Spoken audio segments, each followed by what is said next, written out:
Welcome to Bippity Boppity Boo. What can I do for you today? Okay, so you're interested in our Fairy Godmother placement services. Wonderful.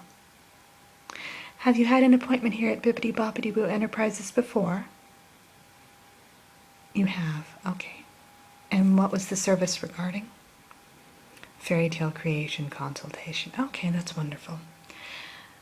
Okay, that is a separate department, so I'll basically be asking you some basic questions today, and then I'll be asking you some more particular questions so that we can find the right fairy godmother match for you, okay? Now, are you familiar with our Fairy Godmother Assistance Program? No. Okay, well, let me tell you a bit more about that. It's not a problem. Okay, essentially what it is we have, we're sort of like an employment agency for fairy godmothers. So, exactly. So people come to us, fairy godmothers specifically, looking for employment or opportunities to work with humans. And we essentially match them with a human who basically asks for their particular criteria. Mm-hmm. That's right. So today what we'll be doing is I'll be asking you some basic questions, and then I'll be going through our database and finding the fairy godmother who I think will best match your needs, suit your needs.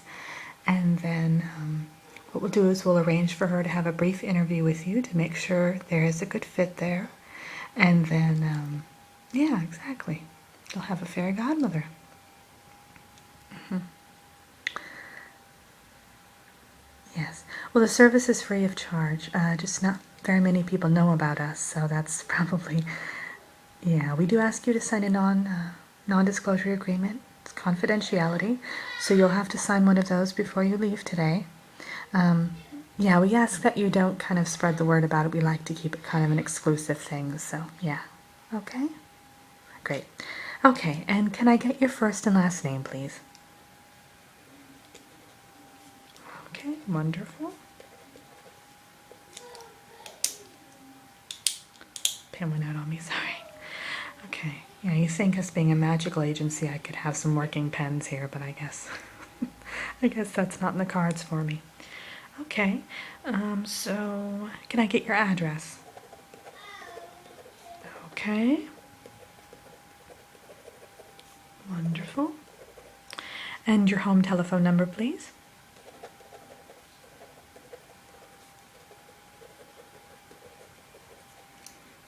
Okay. Have you ever had a fairy godmother before? No. Okay. Oh, that's perfectly fine, yeah. We have plenty of people that come in here that are first-timers, yeah. Oh yes, all of our fairy godmothers go through an extensive screening process. So they go through an initial interview, and then they come back for a second interview. That's more of a board interview with several different panel members that we have here. And exactly, we go through a background check. We even do a medical screening, so it's completely safe, yeah. And most of them even go through a psychological exam. And we just want to make sure that, yeah. No, you won't have to go through any of that. Just basically an initial interview, which we'll be doing today. It's just basically this. And then you'll be asked to come back again to have an interview with the fairy godmother and to see if you're a good match, as I mentioned before, and that's pretty much it. Yeah. Okay.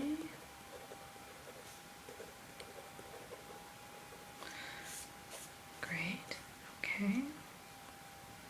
Now, is this fairy godmother for yourself, or are you arranging it for someone else? For yourself. Okay. Oh yes, we have people quite often get kind of gift memberships for their family members. Mm-hmm. Yes, every year you will have to renew your fairy godmother membership.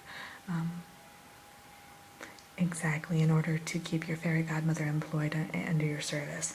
So we just ask that you come back, and we just do a brief evaluation to make sure that the it's still a good match between the two of you. And then, yeah, we'll have you both come back in. It's very simple, yeah, and we'll always send you a reminder in the mail a couple months in advance just to let you know the evaluation date. It's nothing too extreme or anything, no. Just to make sure everything's progressing nicely, yeah. Okay, I'm just taking some notes here, yeah.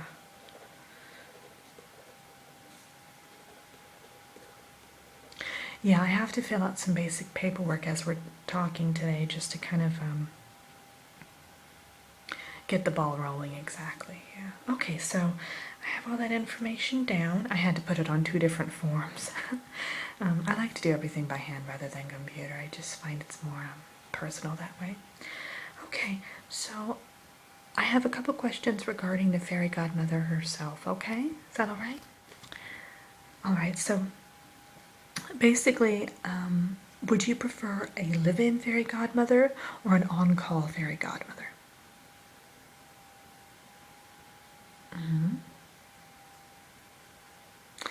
Exactly. A live-in fairy godmother would be someone that you'd have to provide room and board for.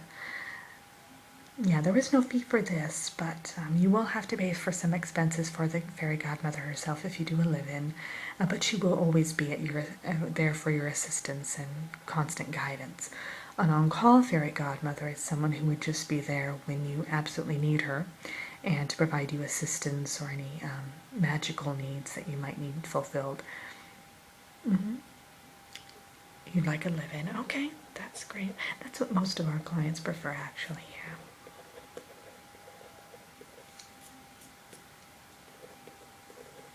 Okay.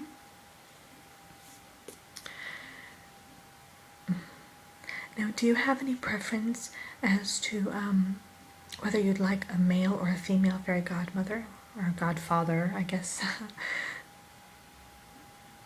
Yes, most people prefer the fairy godmother just because it's more traditional, but we do have a few fairy godfathers in our database, but more people tend to gravitate toward the fairy godmothers. Okay.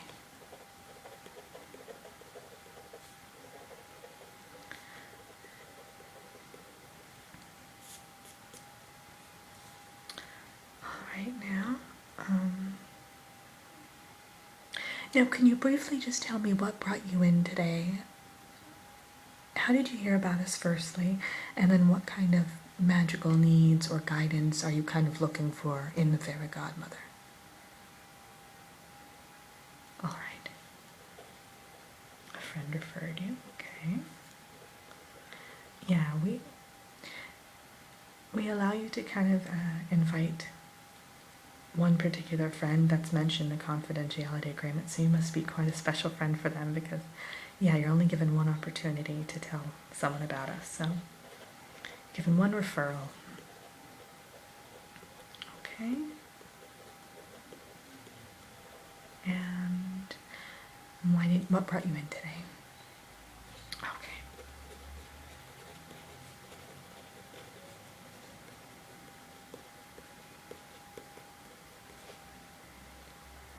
Okay, now, what is your preference? Would you prefer a fairy godmother who does more nature magic, wand magic? Is there any particular magic that you think that you might be more drawn to in terms of services? Yes, there's several different types of magic that our fairy godmothers offer.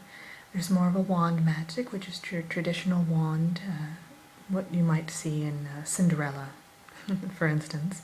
Then there's more of the nature magic, where they can have more control over the weather, or which comes in handy in certain practical uses.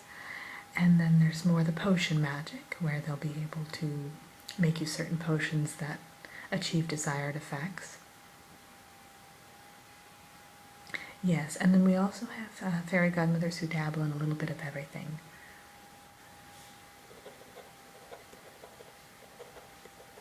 Now, is there any particular age range that you would prefer to have your fairy godmother? Would you prefer if she's kind of an older, kind of matriarchal fairy godmother, or would you prefer someone your own age group?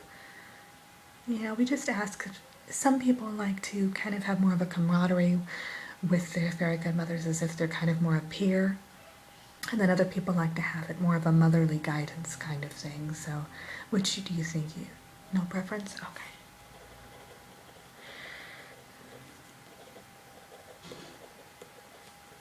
Now, how long do you think you might be requiring the services of your fairy godmother? Or on a temporary basis or long term?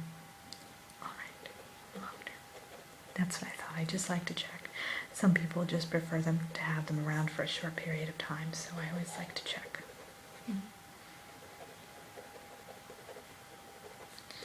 Wonderful. Oh yes, if you have any questions along the way, feel free to ask them, no problem. Yes, when your fairy godmother is in your service, she's only able to perform deeds particularly for you. So, for instance, if you have a partner whom you live with or a spouse, she would not be able to help them directly. Now, however, indirectly, that's just fine. So, for instance, if I'm trying to think of a particular situation where that might be the case. For instance, if you were going out to dinner and you wanted to go to a particular place where maybe all the reservations were completely full and you were going with your spouse, you could ask that she provide you with a reservation. And this is just a very small example I'm giving you, but and of course when you arrived you would discover that there was a reservation available for you suddenly, magically, and of course he would also, or he or she would also benefit from that. So yeah, exactly, kind of indirectly, precisely. And if you do have any children, you can always come back and yes, this service is actually available to all of your children as well, but you would have to get a particular fairy godmother for them as well when they reached a particular age, which would be 12. We used to offer to younger children of our clients, but we found things went a little haywire, so now we only offer it to the more mature children, yeah. Okay.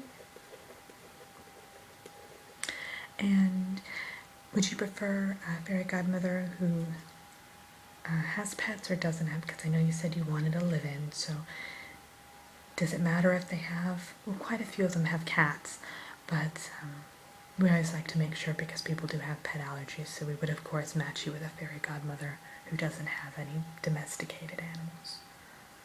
And some of them even have animal guides, so we would need to make sure of that. That would be okay. Okay. Now, do you have any particular dietary needs? For instance, is your household mainly vegetarian, or we always ask that too because we of course want our fairy godmothers to be comfortable too while they're in your home. So, for instance, if you're vegetarian, we would try to match you with a vegetarian fairy godmother. I know it sounds very strange, but we try to get every little detail right so that we have a good match. No dietary needs. Okay. Wonderful. And what is your current profession? We like to ask that because we have certain fairy godmothers who are particularly good in certain career paths. Okay. Well, yeah, for instance, we have a particular fairy godmother I know who used to be an architect before she became became a godmother. So she is very good with people who work in that sort of field. Yeah. For guidance reasons, of course, yeah.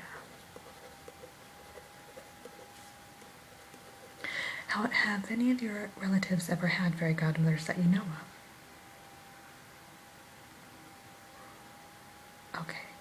Well, yeah, of course they have to sign confidentiality agreements, but that was just recently that we started doing that, so quite often we have people come in here and they can recall an instance where something was a bit out of place and they realized all at once that their parents or their grandparents may have actually had a fairy godmother or godfather. So no, okay. In that case, we would just try to locate that person and see and give them top priority on the job because we often find that if a fairy godmother got along with someone in your lineage, that they would probably be a good match for you too. Yeah. Alright. Great, I think that's all I need to know right now. Okay, well what I'm going to do is I'm going to just kind of,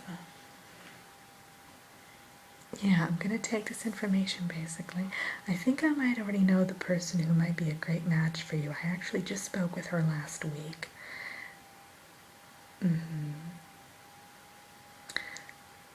Yeah, her name is Gwendolyn, and she's been a fairy godmother now for, I believe it was 75 years. Oh, fairies have quite long lifespans, so it's not unusual for a fairy to live for several hundred years. So she's actually quite a young fairy godmother, but she's quite unique, and she sounds like she might be a perfect match for you. So what I'm going to do is, yes, what I'll do is actually right now I'm going to go ahead and give her a call, and I'm going to see if she might be interested in having an interview. And we'll go from there, okay? Okay, give me just a moment.